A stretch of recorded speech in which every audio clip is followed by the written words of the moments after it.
আমি ওয়াদা করতেছি আমাকে এমডি পজিশনে দেওয়ার এবং ব্যাংক অ্যাকাউন্ট খুলে দেওয়ার 1 মাস পরের থেকে আমি টাকা দেওয়া শুরু করব।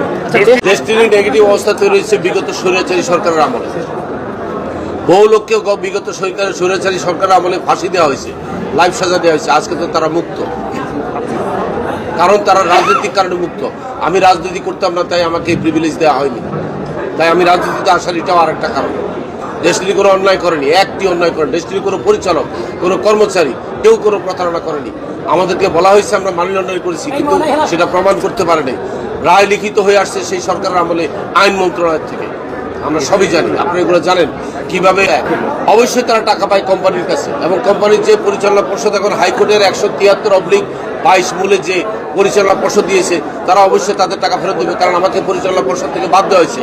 আমাকে যখন সাজা শোনানো হয়, আমি তার আগে বলেছি, মাননীয় আদালত আমাকে যেই সাজাই দেন, আমাকে পরিচালনা পর্ষদে থাকার ব্যবস্থা করেন, আমাকে হুকুম দিয়ে যান, আমি যেন টাকাটা ফেরত দেয়। আমাকে হুকুম দেওয়ার জন্য বলছি, আদালত আমাকে হুকুম দেয়নি, কারণ জানে আমাকে হুকুম দিলে আমাকে পরিচালনা পর্ষদে রাখতে হবে। তাই আমাকে কৌশলে পরিচালনা পর্ষদ থেকে সরিয়ে দিয়ে নতুন 17 জন আসছে, সেখানে 4 জন আছে বিগত সরকারের আমলে দেয়া নতুন পরিচালনা পর্ষদ।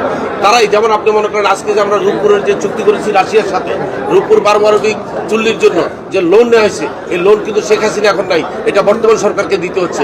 আদানি গ্রুপের সাথে বিদ্যুতের বিল বর্তমান সরকারকে দিতে হচ্ছে, কারণ রাষ্ট্রের যে শাসনে থাকে তাকেই দিতে হয়। একইভাবে ডেস্টিনির কাছে যে বিল পাবে, যে টাকা পাবে, বর্তমান ম্যানেজমেন্টকে দিতে হবে। আর রফিকুল আলম যদি ফেরত দিতে হয়, রফিকুল আলমকে সেই আগের বোর্ডে নিয়ে আসতে হবে, তাকে এমডির পজিশনে বসাতে হবে। আমি ওয়াদা করতেছি আমাকে এমডি পজিশনে দেওয়ার এবং ব্যাংক অ্যাকাউন্ট খুলে দেওয়ার 1 মাস পরের থেকে আমি টাকা দেওয়া শুরু করব।